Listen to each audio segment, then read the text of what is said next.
মা রান্নাটা খুব ভালো ছিল, একটু নিয়ে আসো না। ভাইয়া তুমি না খুব খারাপ। ওই ফটকা চুপ কর, না হলে কিন্তু গরম হয়ে যাবে আমার মটকা। রান্নাটা মজা হয়েছে তাই একটু চেয়েছি, এতেই আমি খারাপ হয়ে গেলাম। আমি আর খেতে পাচ্ছি না ভাইয়া, তুমি খেয়ে নাও না। ওই চুড়েল, তোর একটু আমি খাবো কেন রে? তোর বোন এত করে যখন বলছে খা না, খেলে কি হবে তাই? একটু খাও না ভাইয়া। আচ্ছা দে এইদিকে, নে তুইও একটু খা। না না আমি খাবো না, আমার পেট পুরো ভরে গিয়েছে। মাছ ধরা খালি হয়ে গেছে আর তুই বসে বসে দেখছিস সেখানে। দাম আর একটু রাইস এনে দিই তোমাকে। খোকা, আমি আর নেব না। আরে আমি আর অল্প একটু নাও না, এই ফটকা তো কারোর খেয়ালই রাখে না। ভাইয়া আমি যখন রান্না করছিল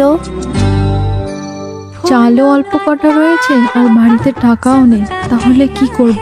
এই কটাই রান্না করি। এই কারণে তুই বাহানা করে নিজের খাবারটা আমাকে খাইয়ে দিলি। আজ বুঝলাম ভাইকে খাইয়ে নিজে ক্ষুধার্ত থাকতে একমাত্র নিজের বোনই পারে।